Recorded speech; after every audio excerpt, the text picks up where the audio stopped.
everyone that's just joining. We'll be getting started in a few minutes as we just wait for everyone to join.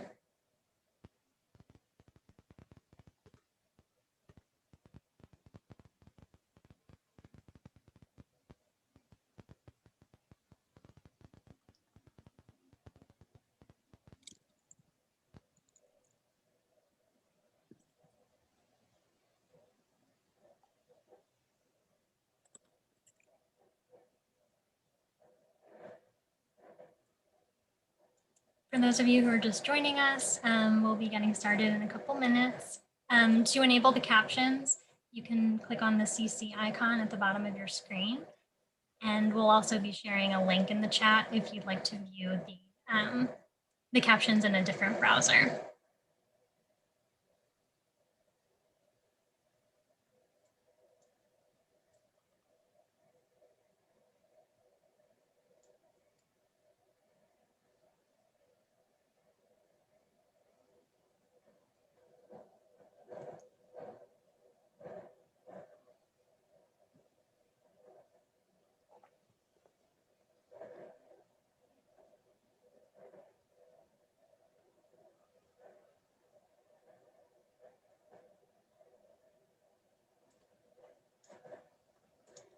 Okay, we still have some people joining us.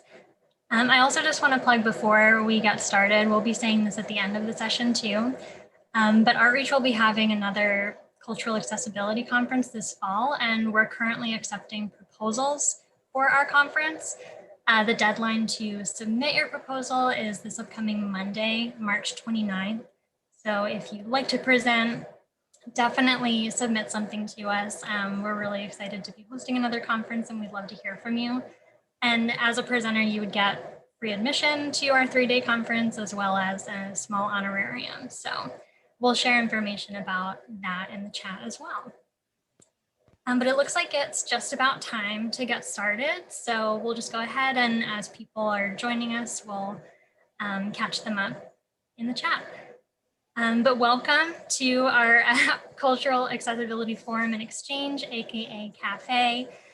This is actually our second cafe of 2021, creating with access in mind. So thank you so much for joining us, and extra thank you to everyone who was able to provide a donation when you registered. We really appreciate that.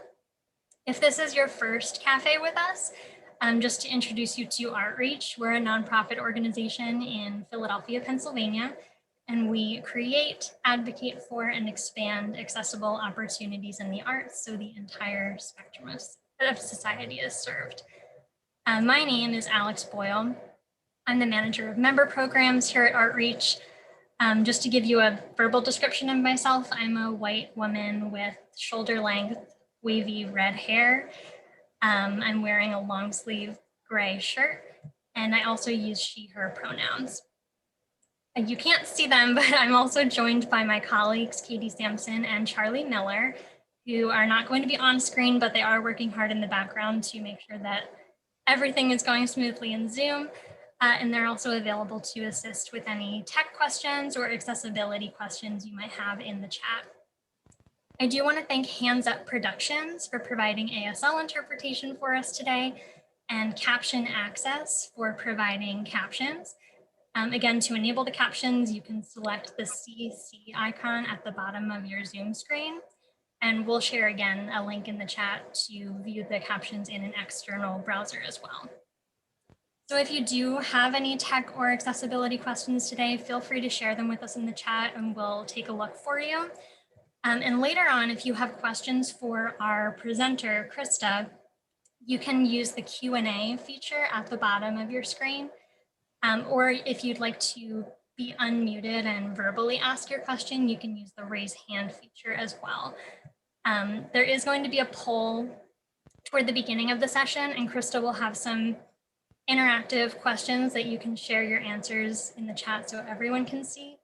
So if you would prefer to speak your answer instead of putting that in the chat, you can just raise your hand for that as well.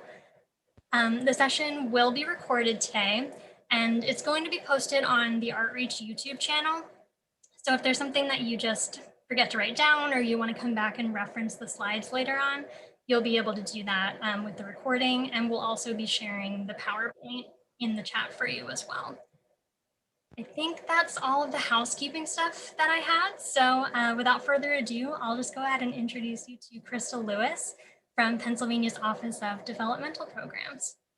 Krista, I'll stop sharing my screen.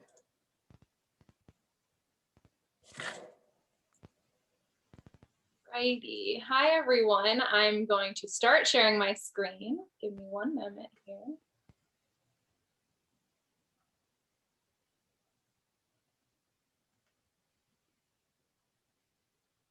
All right. I am going to hope that you can see my screen. I am Krista Lewis, as they said, and I am from the Office of Developmental Programs, which is part of the office for, well, it's part of the Bureau for Special Populations and Autism under Department of Human Services for the state. So it's a little bit confusing, but I have a special job of supporting individuals with unique communication, specifically non-traditional.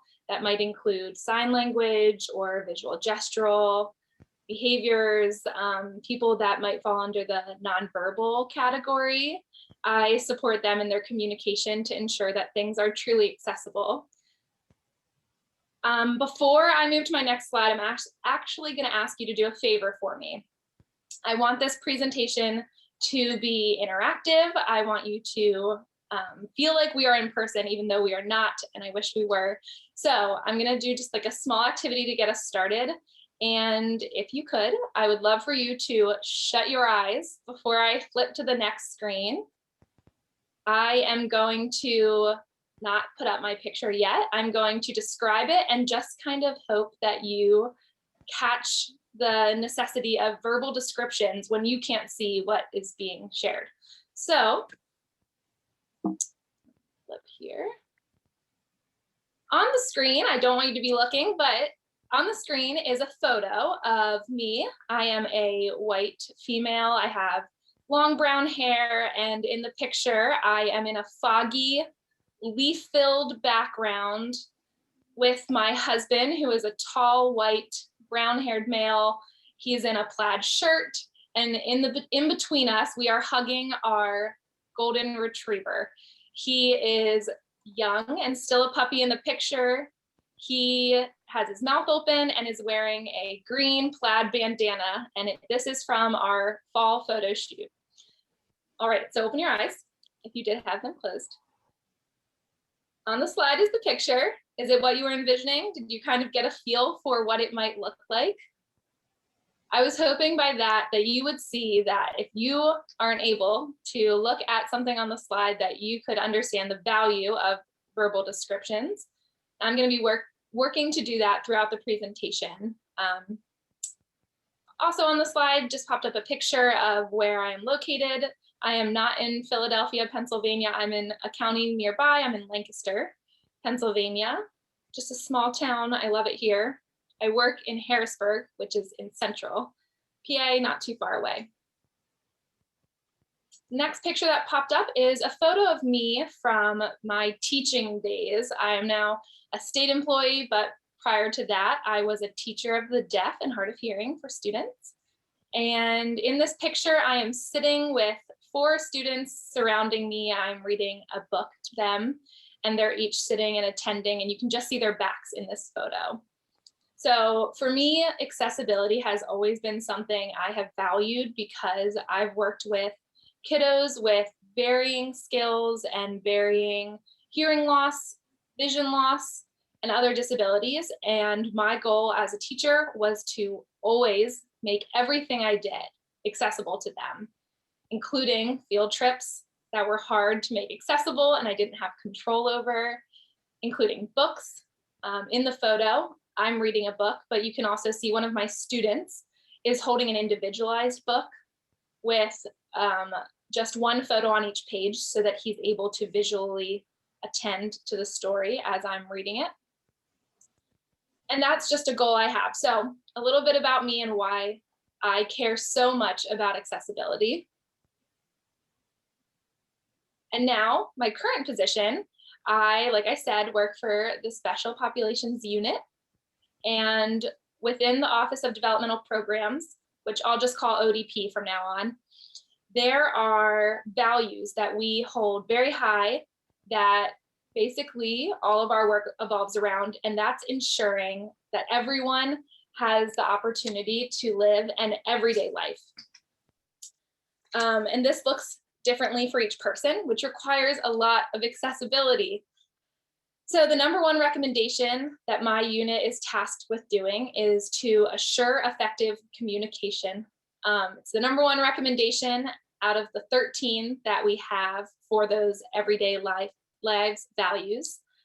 And it talks all about ensuring that each person has an effective way to communicate. They can express choice. They can communicate in a way that's their preference, and they can use technology to do that as well. Some of the ways we do that is through trainings. This isn't one that my unit put out. This is one I'm collaborating with Outreach, and I'm so thankful for that opportunity. But we do a ton of trainings within our own department, and they revolve around a ton of different topics. We offer them with captions and with interpreters. We also offer technical assistance. We do a lot of working with teams to support communication, and that, like I said, looks really, really different. So that's a little bit about me. Like I said, I really truly want this to be a time where you're able to share too. I wish I could see you all and you could just open conversation, tell me about where you're from, what your job responsibility is. But since we can't quite do that today, I'm going to launch a poll here in a moment, asking about your role and what your job is. And then I'm going to do some open-ended questions throughout, and I would love for you to respond to each of them. So here's the first one. What is your role? I believe there will be options that will pop up on your screen here.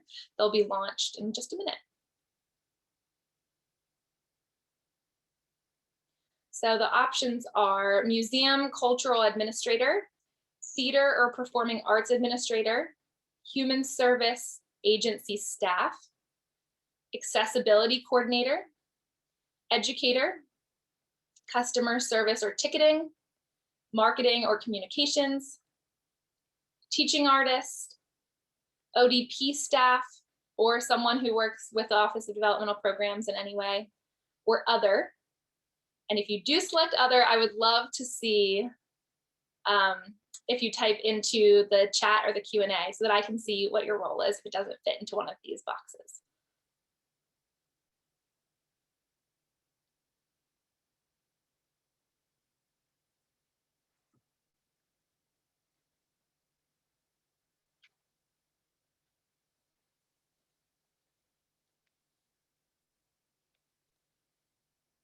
See some Q&As coming in.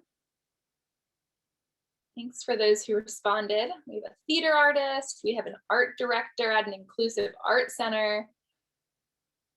I'm thankful that you have typed in.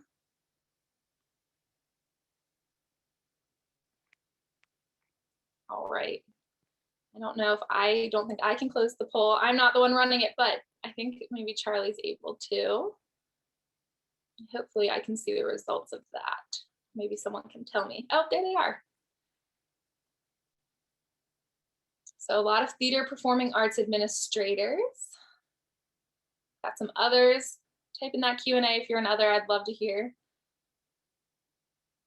Teaching artists, educators, museum and culture. Okay, so we have a little bit of each category, which is super exciting.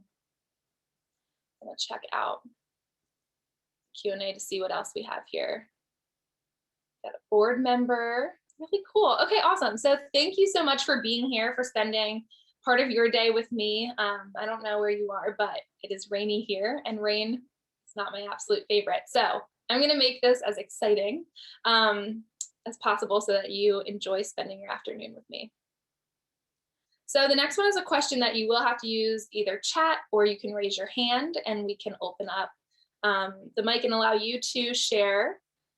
But the next question is an open-ended one, so it doesn't have a poll with it. And it says, aside from cost, which I will talk about in a moment, what is your biggest challenge surrounding accessibility? You answering this will help me kind of target my information to the things that you're really struggling with and make it the most beneficial for you. So go ahead and type in that Q&A. I'll see if I can view the chat too. So many areas to change, where to start. I agree with that, and we will get there today. We will talk about that.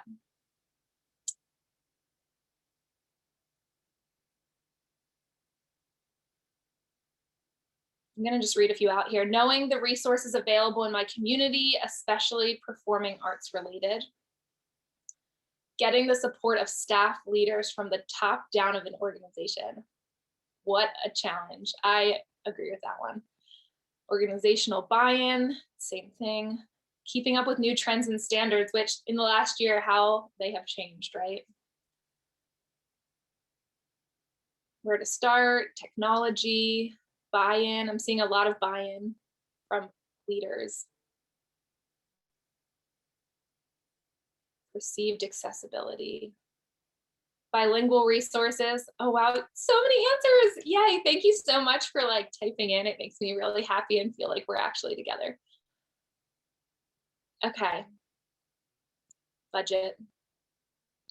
How do you spend your budget to make the greatest impact? We'll talk about that. Time and prioritization. We'll definitely talk about where to start in prioritization. Also, I'm hoping that by some of the stuff we talk about, you'll feel inspired and find the value in it, and then we can pass that value on to the leaders above. Okay, cool. There's so many answers. Great, great. Thank you so much. Okay. Before I move to the next slide, I do want to talk a little bit about cost, because I'm sure if I didn't exclude that from the options, cost would have been a big barrier for a lot of you. There are ways to do it. A lot of times with accessibility, they are services that are paid. So it's not always a free option, but if you value it and you know it's important, then it's something that we can kind of work in. So like I said, there are ways to do it. We at Outreach, something I'm just like, I'll brag on them for a little bit. They build it into their annual budget. Accessibility is part of that line for them.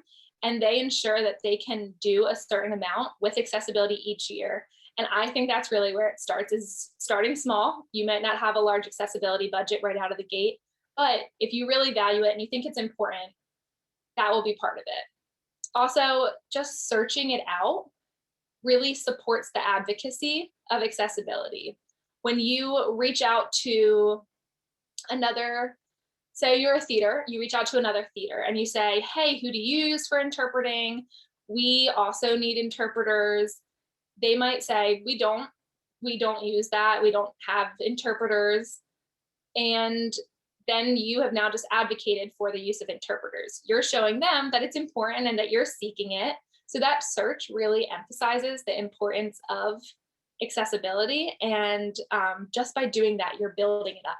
So feel like you're doing something by even just attending and being here today, because you are. All right, so let's get on the same page about what is accessibility. It is the ability to access, obviously, and making things usable. And then the next line, the next bullet on the slide is something I found, and I just really feel like it captures a lot of accessibility. It talks about, it is the ability to equally perceive, understand, navigate, interact, and contribute. So it's not just being there and being able to see what's going on. It's not being online and being able to see an interpreter. It's that you can also contribute in a way that works for you, that you can understand, that you can see, that you can access. It's all part of that. So really, when you boil it down, it's about reducing barriers. And I have an image here on the slide, and it is an image of two hands splitting through a piece of paper. And beyond that paper is the world. And to me, this shows that we are breaking the barriers of things that are challenging and things that aren't able to be accessed. And it really opens us up to the world, just like you and your art and all of your cultural perspectives, they do just that. So is it just for people with disabilities? Is accessibility just for that? I wish I could see like your heads shaking yes or no, but I won't make you type in the chat. It is not. Accessibility is about making it for everyone, that they can do those things that we talked about, not just for people who have a disability. I think about myself, some of the examples of things that I want accessibility. I don't identify as someone with a disability, but I want to be able to use the internet on my phone the same way I use it on my computer. When I open up a website and it doesn't work on my phone, that makes me annoyed because I want to be able to use that website. I want it accessible to me where I'm at in my life, which is on my phone. I'm not on my laptop.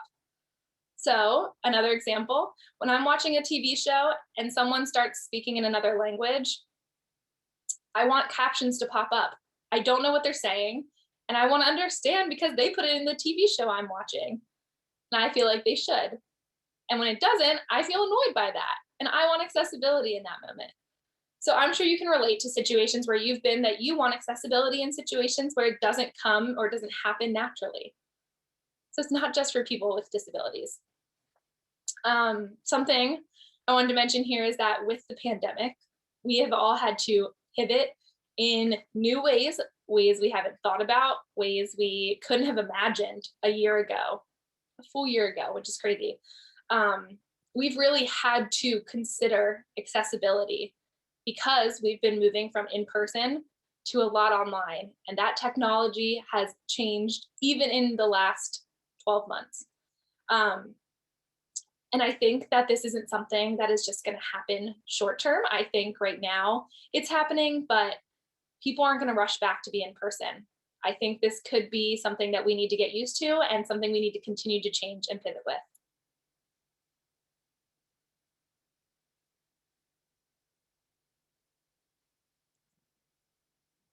So when I say accessible, who do I mean? I already kind of alluded to this. It's not just people with disabilities. It is beneficial to us all. On the slide just popped up a visual of a chart that has two columns. On the left side, it says type of disabilities, and we have visual, auditory, language and speech, and cognitive. These are some of the traditional disabilities you may think of right out of the gate. And on the right-hand side, the column is examples, and it has things like complete or partial blindness, color blindness, hearing loss, not understanding the language or difficulty articulating, dyslexia, developmental challenges, intellectual disabilities. These are all disabilities right out of the gate that we might think of. And there's definite benefits to this population as well as to us when we make our materials accessible. So like I mentioned, it's accessible to those with disabilities, but more than just to those with disabilities, there are also categories within that, those with temporary disabilities and age-related disabilities. So some temporary disabilities, you might be thinking, what's a temporary disability? It might be the person who wants to watch your museum tour online, but has an ear infection. They aren't able to hear it as well, so they really need some visual supports. They might need some captions there, but their ear infection is going to go away. It's not permanent, so it's temporary. I think about LASIK surgery. Everything's a little blurry for a little bit. It's not quite the same. Your eyes are adjusting to post-surgery. You might not be able to see clearly. You might need high contrast. You might need bigger fonts. You might need some of these things, but it won't last forever. Again, temporary. Or even if you're just tired, you had a really long day, you don't want to stare at a computer anymore, but you want to hear what's going on. So you need those verbal descriptions. You need someone to describe what you're seeing when you're not looking. And age-related disabilities, I think about this in terms of people who might not consider themselves to have a disability. I think of like my mom, for example. She has a hearing loss because it's age-related now. And she would never, ever say that she has a disability because of it. She doesn't even think about it. So people who might not consider themselves to have a disability or might not even think about some of the things that they naturally do to accommodate for things, those people benefit from the things that you're making accessible. Give me one moment. I'm going to check the chat. It seems active and chatty, and I want to make sure I'm not missing anything good that I should comment on. Okay, cool. Just a lot of good conversation and people agreeing. I'm seeing a lot of people still agreeing with the organizational buy-in from the top down. I'd love to speak with the top. And I'm hoping that by the end of today, you'll feel more equipped to do so as well. I also saw a chat that says to stop talking with my hands, and I am so sorry. That is very distracting. I will keep my hands down. I am definitely a hand talker, and it is not natural for me to keep them by my side, but I will work hard to do so because I know it is important. So thank you for that comment. So why is this important? If I haven't already convinced you, or you need to convince others, it's important because out of the adults in the US, there are 25.6% with a disability. And in Pennsylvania alone, 23.9% of adults have some type of disability. This is on the screen a visual of the US, and Pennsylvania is highlighted to show the percentage here. And it might not seem like a lot when I say just 23.9%, but that's 1/4 of people missing out on the content you're creating, that you're putting out there, when you aren't making it accessible to them. I think about a household. I was talking with my coworker about this, and she was saying, you know, there's like 4 people in a household generally, you know, 2 parents, 2 kids maybe. That's 1 out of that household that couldn't access something because it doesn't work for them. They need those accommodations. So let's do that. Let's make sure that we can reach it for them. I don't believe that it has to be perfect, but I do believe that it has to be accessible. And I think that's really important that we're even making an effort. And like I said, you're here today. That's a great first step. Let's move on to the next thing, is a quote. And this is from a friend of mine, also a colleague. She herself is an adult with autism. And she said in regards to plays, she was talking about some plays that she loves to go to and theater in general. And she said, I have a lot of friends and I'm lucky in that regard, but I don't always know how to talk to people in groups. Sharing an experience like theater or a movie, you know, helps bridge that chasm a little. And that point, what stuck out to me the most and what I took away from when she said that is that theater and arts and cultural experiences are a connection, and a connection for people who don't know how to connect with others sometimes. So by us allowing them to access what we create, they can now connect with others. So we're building more than just a connection with one person, but then they can connect, and then that person can connect, and it just keeps trickling down to build those connections. So if you believe in the power of arts, which I bet you do if you're in this industry, then it should be something that you fully support being experienced by all. We want to be able to reach more people, and not just those within the disability community, but those that aren't physically able to attend. That's another perk of all this online, is people who don't live near your theater, near your museum, near your garden, can now come and access it virtually in a whole new way. So we want it to be accessible so more people can be reached by all the great things that we're doing. Hope's quote also reminded me that you can't really be involved in community without access. And so you feel culturally isolated without it. So it's just another point that it's really, really critical for more reasons than one. Again, I'm going to check out the chat just to make sure everything's okay.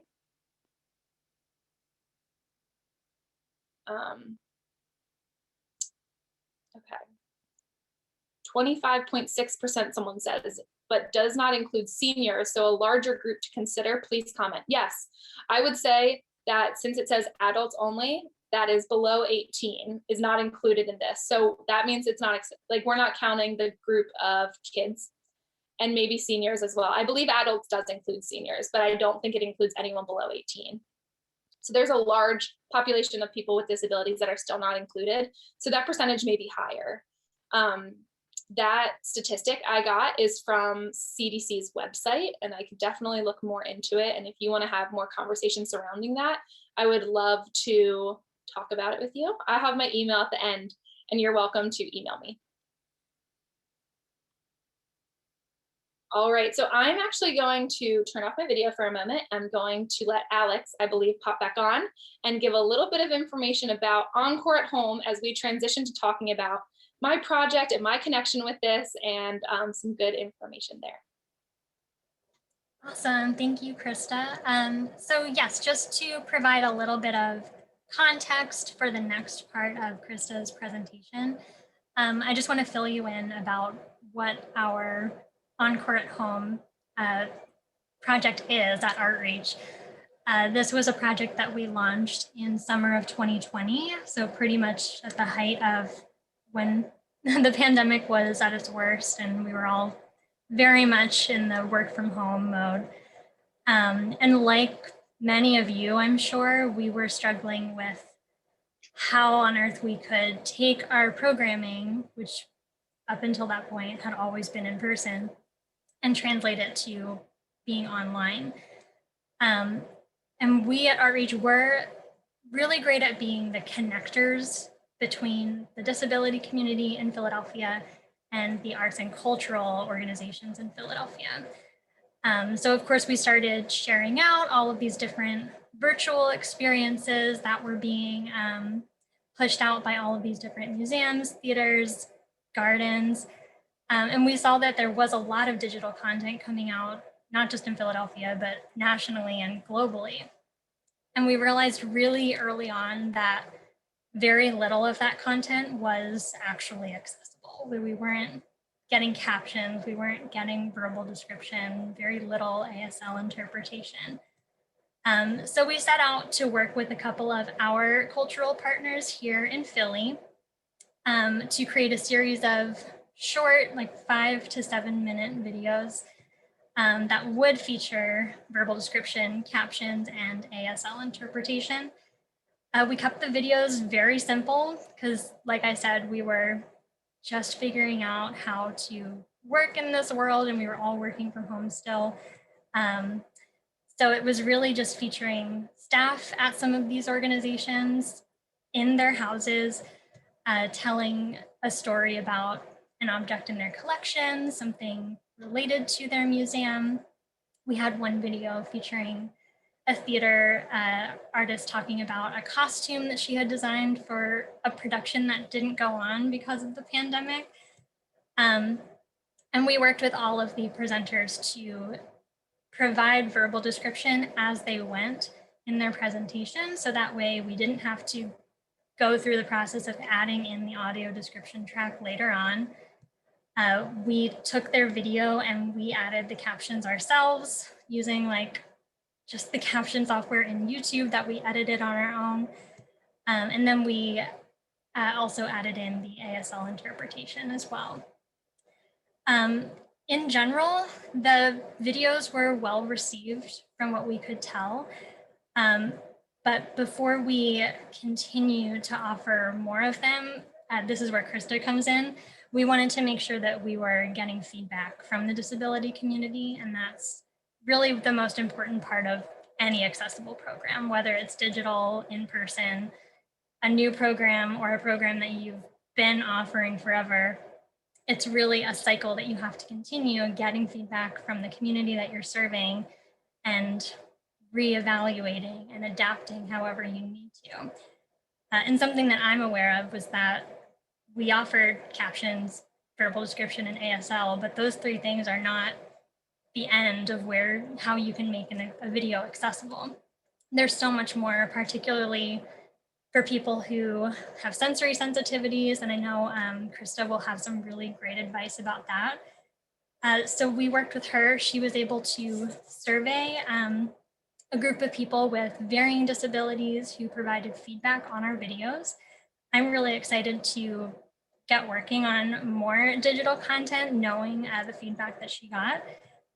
So I'm going to hand it back over to you, Krista. I think you're going to share a video clip of one of our videos and talk about your feedback. Hi, thanks, Alex. Yes, I'm going to share a short video. It is already interpreted and captioned in and of itself. I'm just going to play 45 seconds in case you haven't seen any of the ENCORE at Home videos yet, so you get a feel for what the people who took my survey got to see. And this is just one of the examples. Artreach presents ENCORE at Home, Enhancing Accessible Experiences in Arts and Culture, featuring Eastern State Penitentiary. Oh, Krista, I'm going to stop you right there. We actually can't see the video. Oh, let's try now. How about now? There we go. Thanks. Thanks, Alex. Okay, let's try again from the beginning. ENCORE at Home, Enhancing Accessible Experiences in Arts and Culture, featuring Eastern State Penitentiary. Hello everyone, my name is Tom. I'm a tour guide at Eastern State Penitentiary Historic Site, and today I'm going to tell you the story of our most famous prisoner, the gangster Al Capone. To begin our story, let us start with a brief introduction to America's most historic prison. Eastern State Penitentiary opened in 1829 with the idea that through the use of solitary confinement, or total isolation, people would become penitent, show sincere remorse for their crime, and eventually be rehabilitated. The prison was open for 142 years and imprisoned over 80,000 people. Of those 80,000, Al Capone was certainly the most infamous. Capone was brought to Eastern State on August. Okay, I'll stop it there. I know that was short view. Let me switch back. 1929. Described by. Let's see if I can get my PowerPoint back up.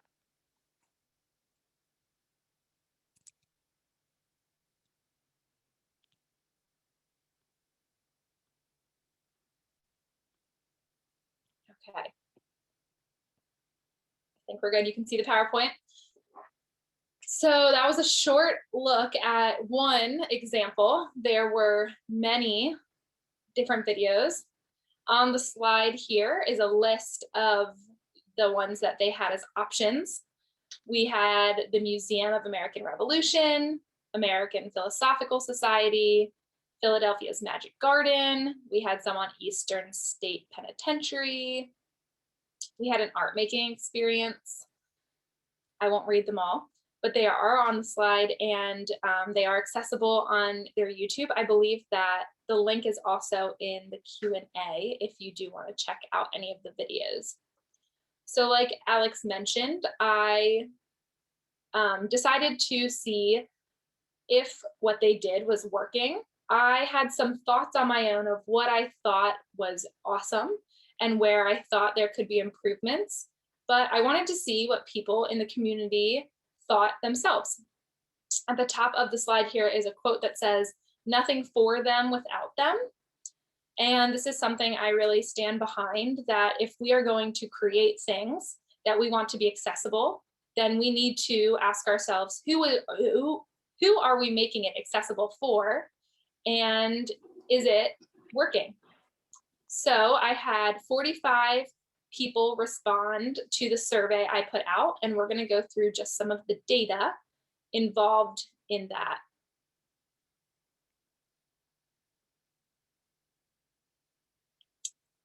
I saw in the chat too that Katie mentioned all survey participants were not affiliated with Artreach, and that's good to emphasize that these were just people I reached out to, either I knew that might enjoy some of these videos, or it was passed on. I know some individuals in the autism community passed it on to others on a board that they're a part of, or a friend that they know.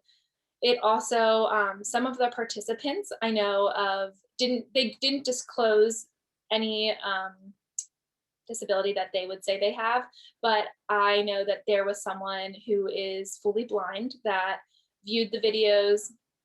She herself has autism as well. I know there were several individuals with autism that responded to the survey. I know there were several deaf or hard of hearing individuals that responded, and then others with varying disabilities and more than one as well. Just some background on those people. So one of the questions we asked was the content accessible to you? And 95% of respondents said yes, it was, and 5% said, I don't know, which might mean they're not sure if they could access all parts, or maybe the word accessible or content in the question was a little bit tricky to understand. So I'm not quite sure what it is exactly, but for the most part, these videos were something that the individuals could access. Was the interpreter beneficial? We had a large majority say not needed, wish it was optional. We had about a third say yes, and a small percentage say no. This goes to show that it's not needed for everyone, but I would have a good guess at for those that said yes, without the interpreter, the information may not be accessible at all. How was the speed of the presenter? I thought listening to some that maybe this is way too fast, but I want to ask people who are viewing this themselves and see what they have to say. And it turns out that 86% of people said it was just right. 7% said too fast, and 7% said too slow. So sounds like it was a good in between. So if you are making accessible content, keep in mind that talking at a normal rate is okay and probably will work for the individuals that are accessing it.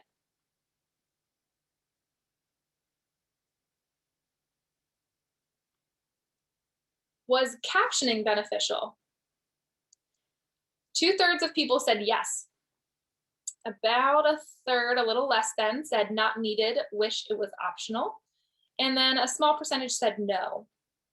And I would assume those are people who don't use captioning at all, or they may be people who can't visually access it. Either they have a visual impairment that doesn't allow them to see the captioning.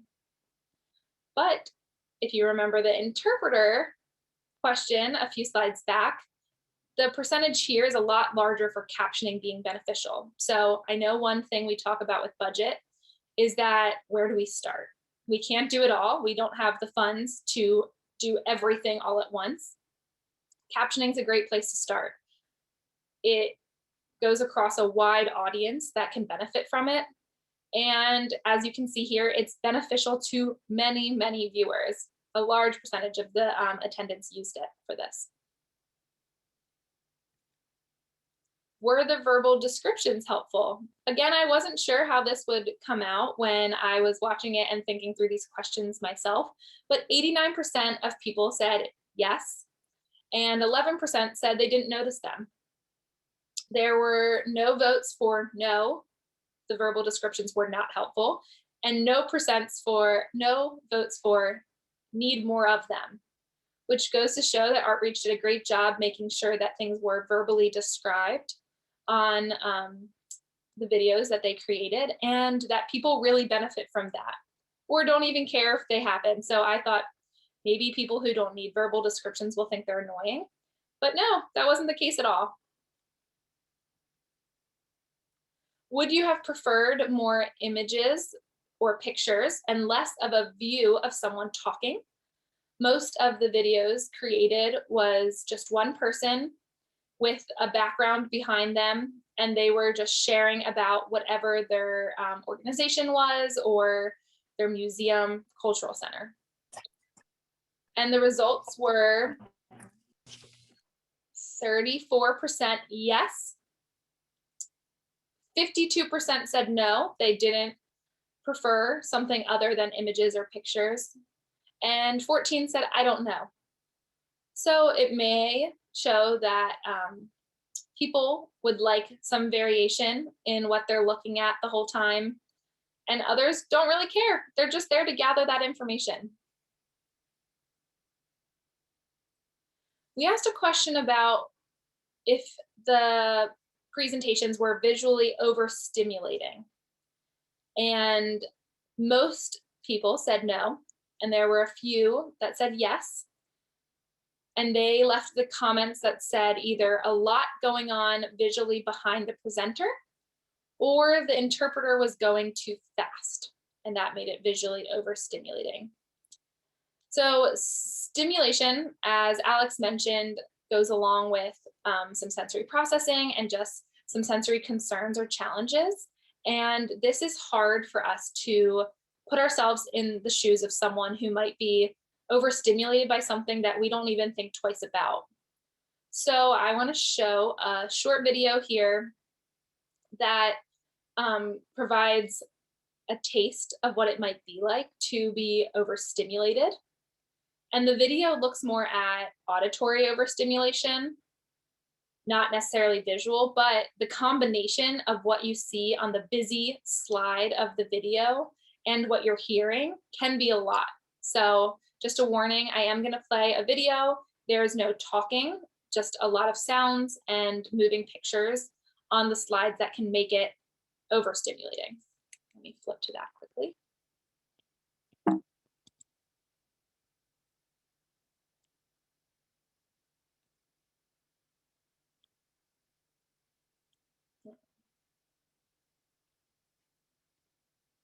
Okay.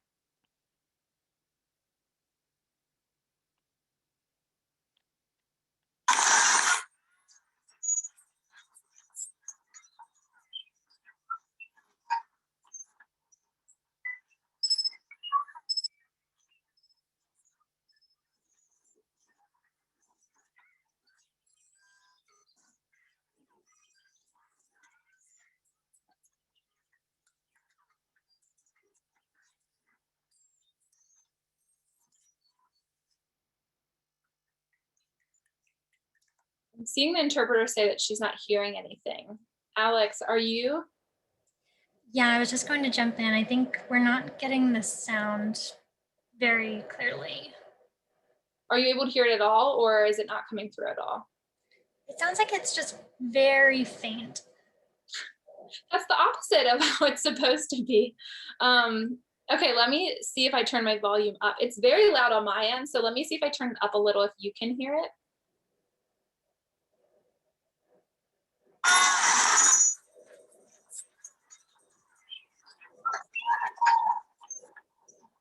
Okay, so I think it's not working quite as well as I was hoping.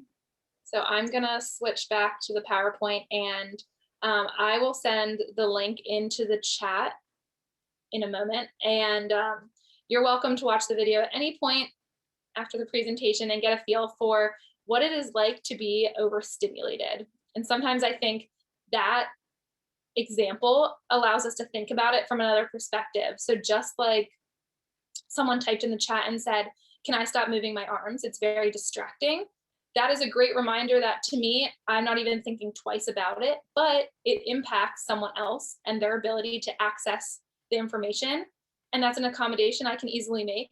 So it's things like that, that you might be able to easily accommodate or easily change to make it accessible without having to do a ton that you didn't even think about. So I definitely encourage you to check out this video after the presentation. Just a few more survey results, and then I will get to the last part of my presentation before we do some Q&A.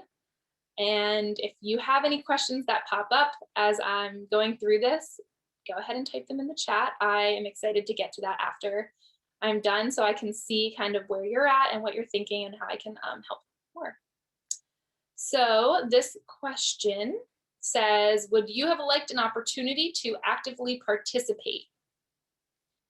I gave the example in that question of worksheets or props that maybe they could pick up or gather from around their house, or if the speaker asked questions. And I thought, yeah, I bet people definitely want that. But the results showed that no, they did not. 69% of people said no. 22% said, I don't know. And 9% said, yeah, they would, yes. That one did surprise me a little bit for sure. So I was really happy that we asked that question. We asked a few others that were about their experience and if they liked it and enjoyed it. And then I pulled just a few of the quotes, some of the constructive feedback, and then some of the positive quotes too. And there were so many of them, so that was really hard to choose from. But for the constructive feedback, I thought these would be good things to keep in mind yourself if you're creating accessible content online. The top speech bubble on the screen here says, the narrator spouted off a bunch of names and roles very quickly. I found her harder to follow and keep track of what she was talking about. So this might be something about the speed of how you're talking. This might be about some of the context you're providing if it's unfamiliar. Spouting off a ton of names isn't necessarily going to be the best for all audiences. So just something to keep in mind. The next speech bubble on the right says, the video of the narrator appeared to not be of great quality. And I know that there isn't always a ton in the budget for quality of these. We're, like I said, pivoting with the pandemic, and it's not always possible to have a green screen and all these fancy accessible things happening in the home. But we'll talk about at the end here some easy ways that you can, if you're creating videos on a low budget, that you can still make them appear to be of great quality. Another comment says the presenter was too fast at the beginning and then he seemed to settle in. Again, about the speed, just being cognizant. And you might be aware of that as someone who thinks about accessibility. But if you're working with another agency or a museum or another presenter, then you can ask them to be aware of that prior. Just like with this presentation, they reminded me beforehand to make sure I was verbally describing things in case that's not natural for me. They said, please remember to do that. And that reminder was really helpful. So you can give reminders to other people you're collaborating with too. The last speech bubble here says, why are interpreters sitting in front of the window? I think interpreters should have a dark background behind them. Again, this is something that the interpreters probably do know, but presenters too can be aware of their background and what's behind them. Some of the great positive feedback I heard was things like, I loved learning about the past pandemic in 1918. It was interesting. Someone said, very well done. I have done the tour and it's a great site to visit. The video is a wonderful expansion to the short video and very enjoyable to watch. Someone else commented, fantastic presenter, very enjoyable, and looking forward to checking out more information on their website. Excellent. That made me stop and think, wow, you just gained another person who cares about what you care about because you made it accessible to them. They're now going to look at your website. Maybe when you're opened in person, they're going to come out to whatever you do, a play or your tour. They might bring someone with them. Again, it's that connection that you're building because you made it an option for them. The last comment here on the slide says, I wish I was physically there. And I had a lot of similar ones where people wanted to go. They were like, I want that place to be open right now, or I wish I lived close enough to travel there because it was so cool how they described it. So I love that you get to share about what you're passionate about and make others passionate about that too. Okay, so we're transitioning into the last portion of the presentation. I've convinced you maybe that accessibility is important and something you should care about, but now what?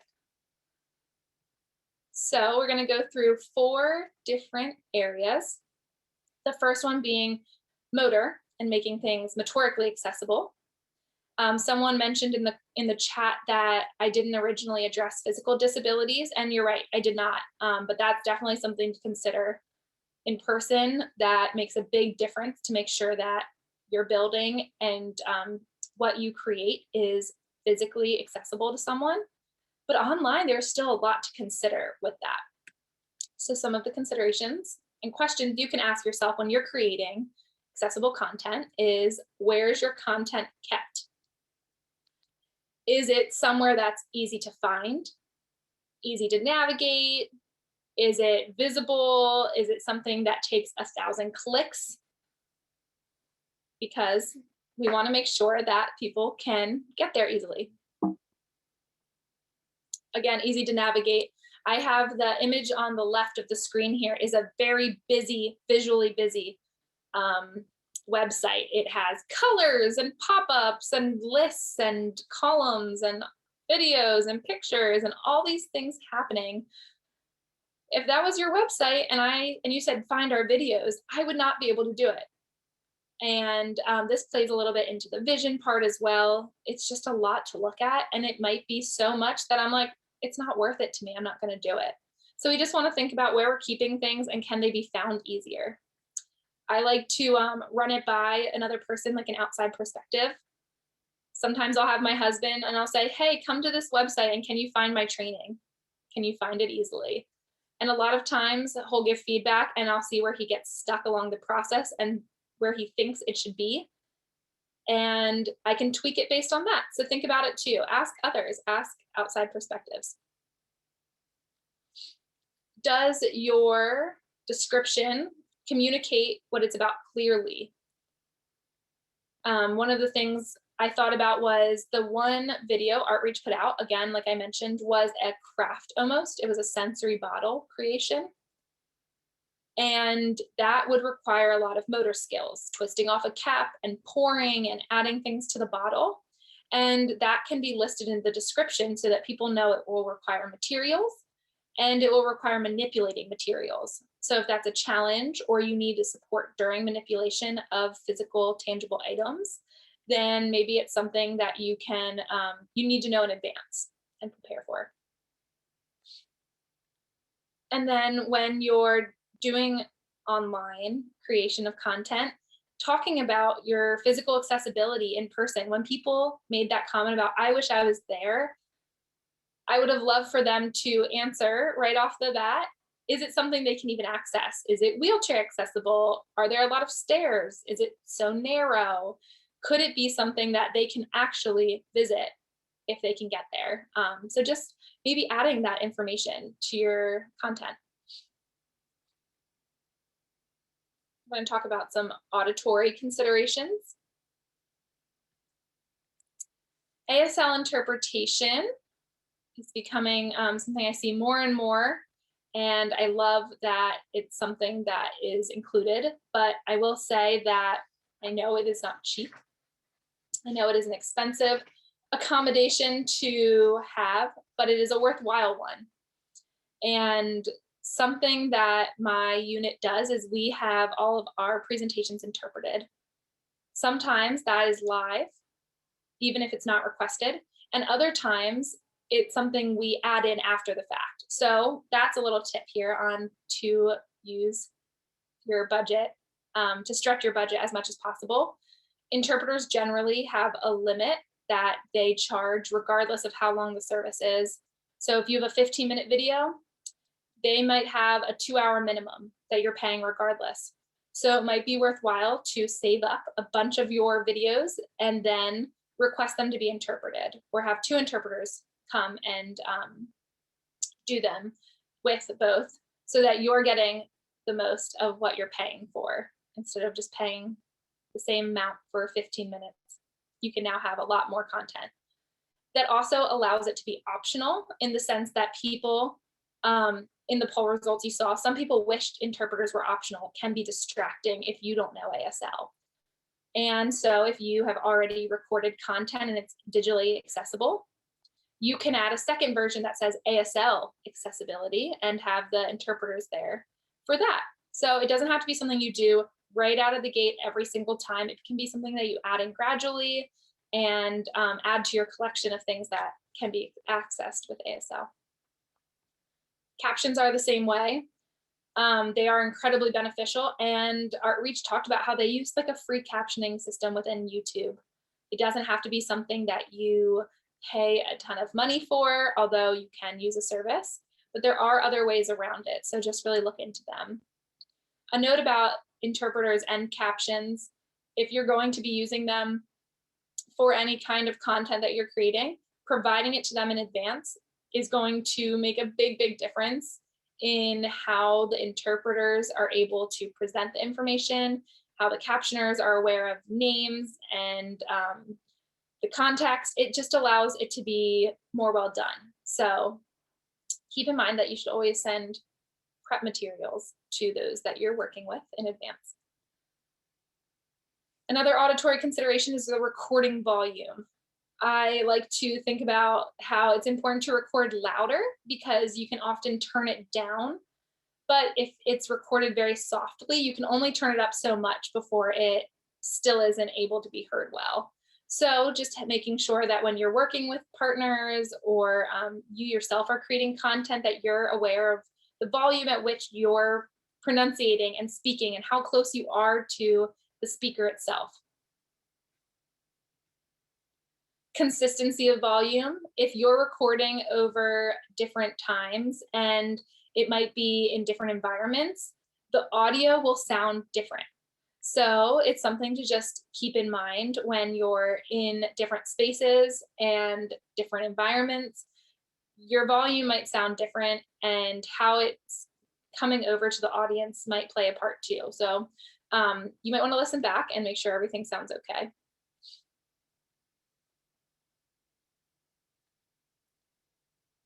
Background noise, making sure that you're in a space that doesn't have people hustling and bustling behind you, that there's not someone in the kitchen dropping pots and pans, that your dog isn't barking. I know these things happen.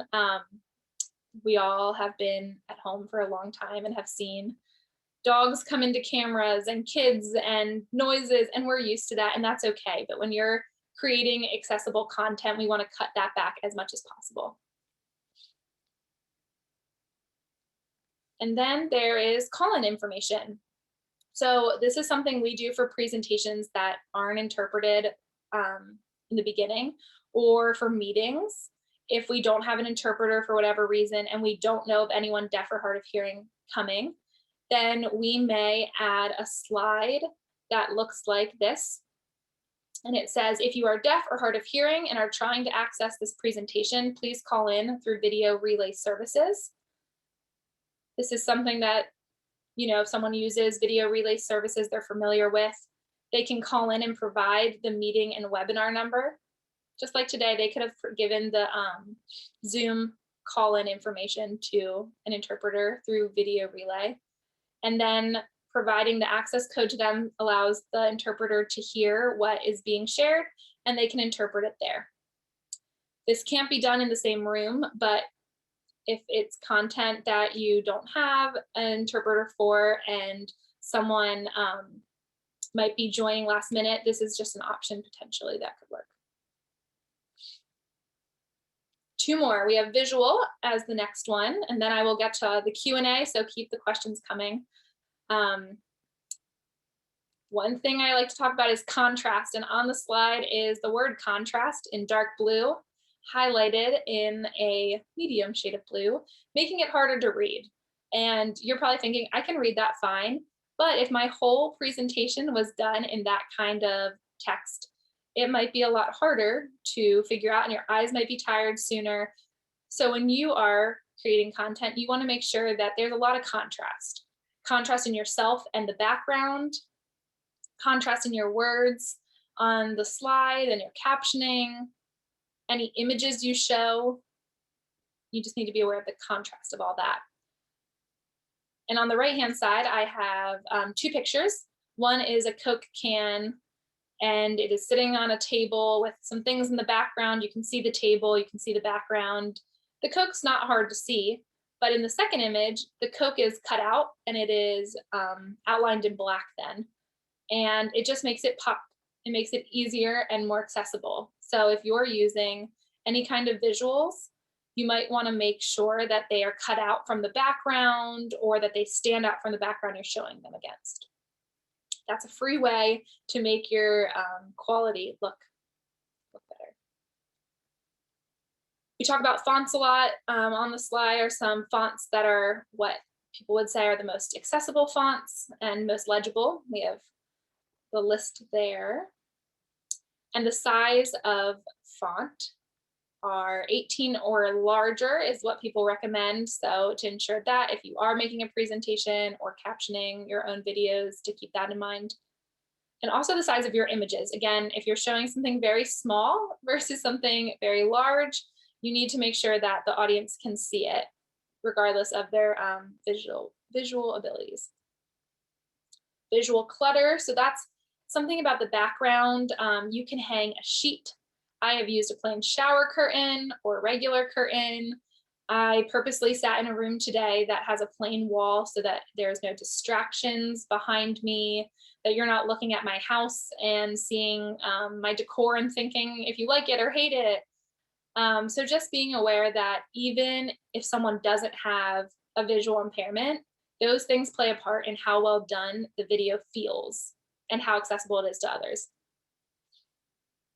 Visual descriptions, as we talked about, are super important. I might try to pull up this video.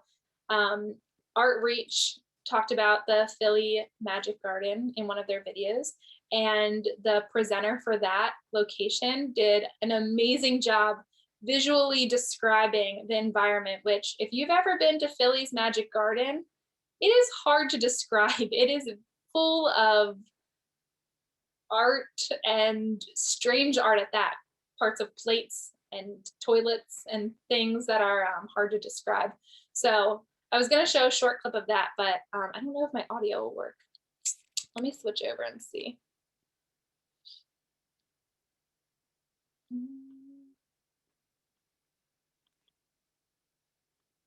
Okay, I'm going to give it a try. Let me know if we can hear.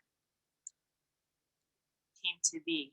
So I'm standing in the middle of our outdoor sculpture garden, and what you see around me are different colored bottles, there's bricks.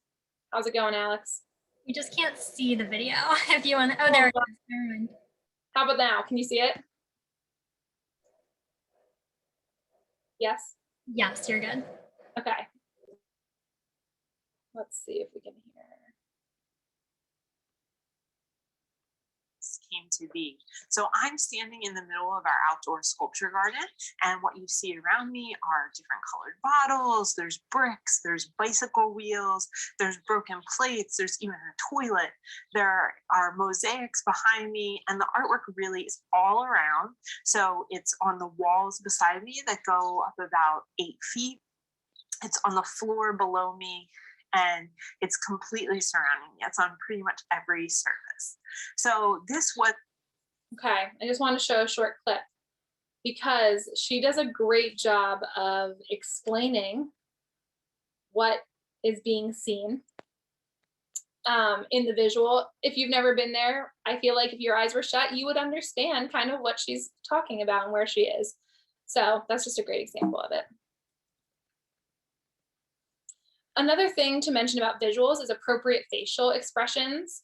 This came into play when I was talking with a friend who has autism, and she was saying that if she's listening to a presentation that's a little bit more serious or dark, like the Eastern State Penitentiary, and the person has a big jolly smile on and is talking all light and their face is very expressive, it doesn't quite match the content. So being aware of what you're sharing and if it matches what your face is saying is a big part of making things understood by others. And then if you are going to give any handouts or documents to utilize, making sure they are reader accessible. That's something that Word and PDF have built into them. And it's just a checklist that they go through and say the font needs to be larger, or the spacing is off, or it wouldn't be able to be read by someone with a visual impairment. They're a document reader. So it does it for you, but you can just check it. And last on this slide is touch comparison. So if you're going to be in your video touching and feeling things, I saw that some museums offer touch tours for people with a visual impairment to come beforehand and feel some of the props and materials or parts of their tours.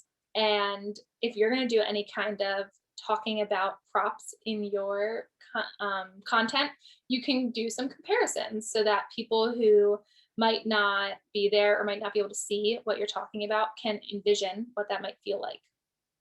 And it might be hard for us as sighted people to make a good comparison, but you can ask someone to shut their eyes and feel it and describe it. Or if you know someone who has a visual impairment, you can definitely ask them. That's your best bet for sure. Okay, last but not least, cognitive. Time to process content is huge. So if you are sharing information, to pause in between it, give people time to take it in. If you're putting up something on the slide, giving people time to read it before you start talking over top of it, that kind of thing. Reading level, ensuring that the content you create is at a reading level that's accessible to a large population. Avoiding jargon and slang and things that we might say that might not make a ton of sense. That goes along with concrete versus abstract. So talking about things in a literal way instead of in a roundabout way, so that people, interpreters as well, can access and interpret clearly that information. Acronyms. A lot of times when we're in our own world, we have these acronyms that make total sense to us and we can't imagine why people wouldn't understand them. Like I would say ODP and then realize later that people might not understand ODP, the Office of Developmental Programs. I work there and I say it every day, so I don't think much about it, but giving that context to people that are listening in. Providing context. Inviting participation, even if it's pre-recorded. So this goes a little bit with motor, a little bit with cognitive, but allowing people to interact by pausing and asking questions and waiting and giving them that opportunity, or by comparing things to their surroundings, like we talked about.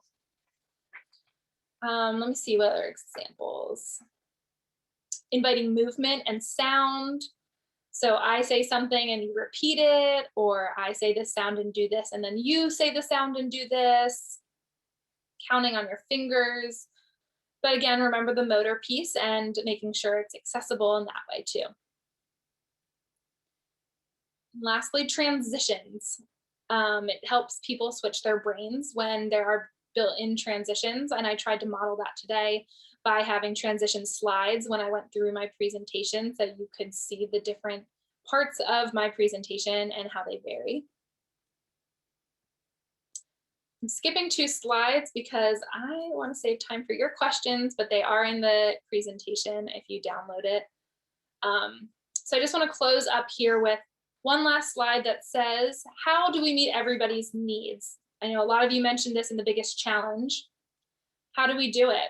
It seems like a huge task. So where do we really start? Well, I will take some of the pressure off of you and say, it's not possible. You can't meet everyone's needs all the time, always. But one of the ways you can start to implement accessibility is by considering it at design. It's a lot harder to build in accessibility after the fact than it is if you plan for it in advance. So when you're creating a virtual tour, think about, how is this going to be accessible, instead of creating it and thinking, how do I make this accessible now that I already have it? So just making sure those puzzle pieces fit before you really put it all together. As they mentioned, Outreach is always looking for feedback and reevaluating, always. So once you create something, ask people what they think about it. Give them an opportunity to respond, and then take that and create something differently and better and keep improving.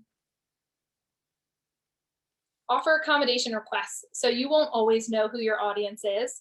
You won't know what they need at all times. So if you have digital content that you've already created, leave a space for them to email you and ask for accommodations for that you already have. So maybe someone tries to access your tour and says, oh, it's not interpreted, I can't understand this. They can email you and say, I'd love for this to be interpreted. And now you have a starting place. You can get it interpreted or add captions. Really just emphasizing here that open communication is a great thing. If you're not sure how to make something accessible, ask someone that you're trying to make it accessible for. Just talk to them, bring them into the conversation, and include their thoughts on it. And then last but not least, continue to pivot. Even when things switch to being back in person, keep this in mind, always at the forefront. When you're really starting to think of things, keep it there and just continue to think about it. I want to end with a quote that I absolutely love, and I use at, I feel like a lot of my trainings, I end with this quote because I think it's so relevant to such varying topics. It is a Maya Angelou quote and says, "Do the best you can until you know better. Then when you know better, do better." So you might have not known how to make things accessible, but now you have a starting point, hopefully. And now that you do, you can do better and make it something that other people can connect with. So I have 2 questions while I look over the chat for what has been happening in there and looking over your Q&As. I was gonna just ask you to type in or raise your hand and share out what's the most practical aspect that you can now implement, and what's the most challenging aspect to implement now that you have it, this information. So we've kind of already talked about some of the challenges and barriers you face, but I would love to hear what you think is a great starting point, a great first step for you to start implementing now that you have some ideas. So I'm going to read through the chat while you guys are sending in more, but thank you for being here and for participating. I love seeing that there are so many comments.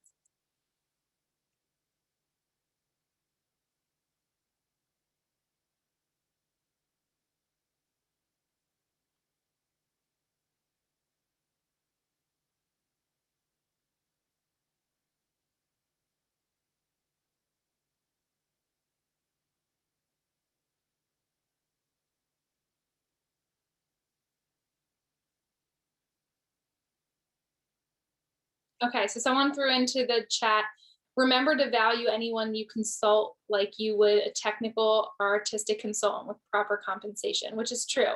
If you're consulting someone, value their feedback, listen to what they're saying, know that it holds weight, and then also that there may be compensation that comes along with that. Again, that's why this is a hard topic, because the supports aren't free, unfortunately. A lot of times interpreting services are services. Captioning is a service.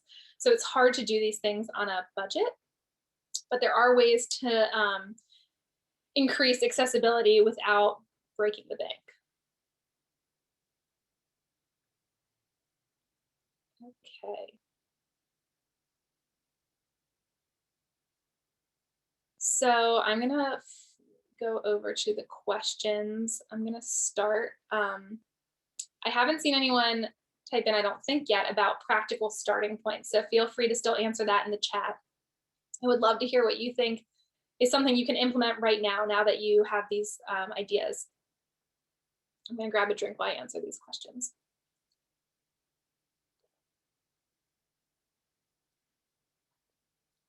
What is the recommended reading level for written content, print, web, etc.? 4th grade is what I have always heard and been told, that a 4th grade reading level is what you should aim for to make it accessible. Great question. Is there a similar feature for blind individuals, like the relay for deaf and hard of hearing individuals? That would just be visual descriptions. So there isn't, I mean, if they have low vision, I'm trying to think captioning or a transcription afterwards that their accessible reader could read out to them, but that's after the fact. So providing prep materials to people with vision loss is something that then they can put in their reader document and they can read out, so they have an idea of what documents you'll be sharing. But verbal descriptions go a really long way.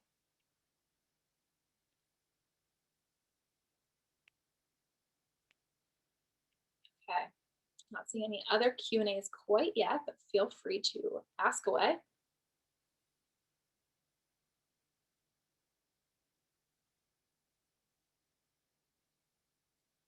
Okay, I'm reading some of what you said are practical first steps. Someone said, I hope to offer sensory-friendly acting workshops. I see that it's practical to implement captioning to the participants. Great, that's a great first step. And when you think about sensory friendly activities, this jogged my memory. Think about that same thing when you're creating digital content. Think about all that's going on that you would consider when using a sensory friendly platform, and do it in your home. So I would maybe not have bright lights on my face. I wouldn't have harsh windows behind me shining in. I wouldn't have a cluttered environment if I was doing a sensory friendly activity. So I wouldn't do that. I would do those same steps in a digital content form. Someone said increasing captions features moving forward will be the most cost effective and reach more people. Captions reach a wide audience. They're a great thing to include for accessibility. And as I mentioned, including an email or a way for people to reach out to you if they need other accommodations is a way then to slowly integrate more accessible features.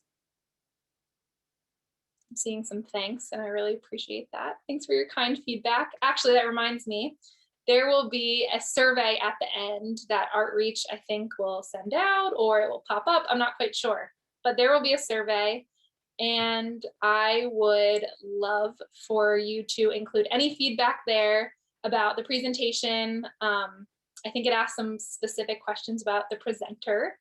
And just like I'm encouraging you all to consistently evaluate and ask for feedback and then pivot based on that feedback, I want to do the same. So please include feedback, good, bad, constructive. I will take it all.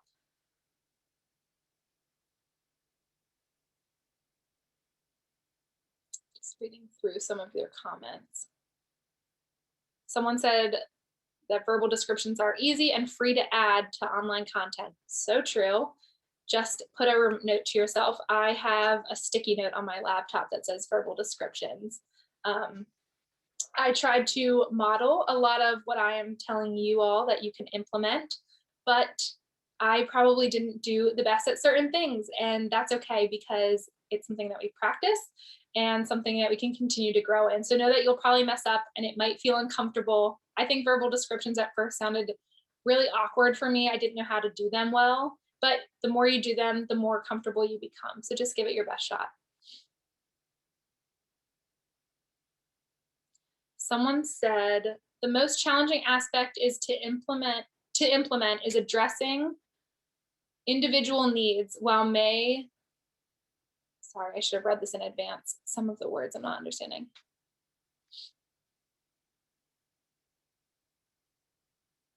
Yeah, okay, so I think the gist of that comment is about how it's challenging to implement individual needs if it's specific to a consumer or client, and the resources are really challenging. And this is where I'd encourage you to reach out to other agencies, other cultural centers that are doing what you're doing and asking them if they've had this happen. Your community, you can reach out to Artreach, you can reach out to me. I would encourage you to just reach out, and that in and of itself is advocacy by asking people, are you doing this? How are you doing this? I have a consumer that needs this to make it accessible. How can I do that?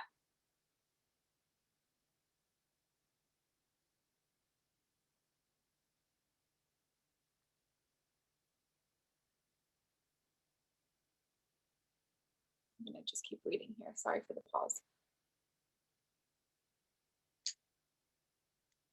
So someone mentioned that one of the challenges is rural neighborhoods and access to internet. So they'll be missing out on a lot of the pivoted virtual accessible resources. And that's very true. If I'm not mistaken, and I'll let Artreach share, I think that they have a presentation coming up about that. So that's awesome. Yes, that is the perfect transition. About our next cafe. Our next cafe will be called Offline, Staying Connected Without Connectivity. So we will literally be addressing that exact issue. That's going to be May 26th at this same time, 3 p.m. Eastern. We'll share information, or we can share the link, and I'll have a slide in a second that I can share with more information about that. But awesome. Yeah, that is a very important topic. It is, and I think that they will be able to speak a lot to that. I wanted to read one comment here that someone mentioned. It says, reaching out to the deaf and disability communities to inform them of your services is a big part of providing access. And that is so true. If you reach out to the communities, they may have resources you don't know about, but by reaching out, you are showing that you care and that you have the desire to make it accessible. I'm just reading the last few comments here.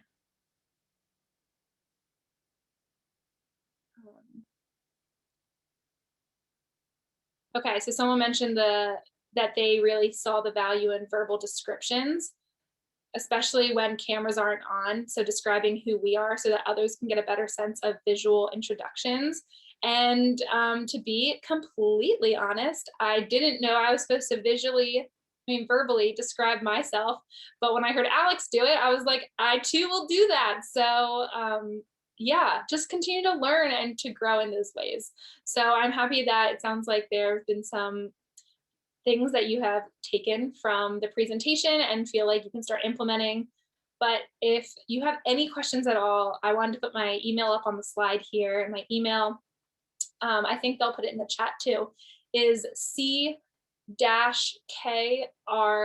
Lewis, Lewis, at pa.gov. And I welcome your feedback, your questions. If you need resources, maybe I can help. I'm not sure I can, but I can always try. So reach out, and I am just so thankful that we got to spend the last almost 90 minutes together. So thank you for joining me today, and I look forward to hearing your feedback in the survey later. Thank you everyone so much for attending. We did share a link in the chat to the page on our website. If you are able to submit a proposal for our Cultural Accessibility Conference, proposals are due March 29th. That is this upcoming Monday. So especially with the great conversation that we had today, if anything has sparked within you that you would like to present at our conference, please submit a proposal. We'd love to hear from you. And presenters will get free admission to the 3-day conference, as well as a small honorarium. So it really is worth it. Yeah, and again, stick around for our next cafe. That will be May 26th from 3 p.m. to 4:30 p.m. Eastern time. That will also be held on Zoom, and that will be offline, staying connected without connectivity. But thank you so much, everyone, for attending.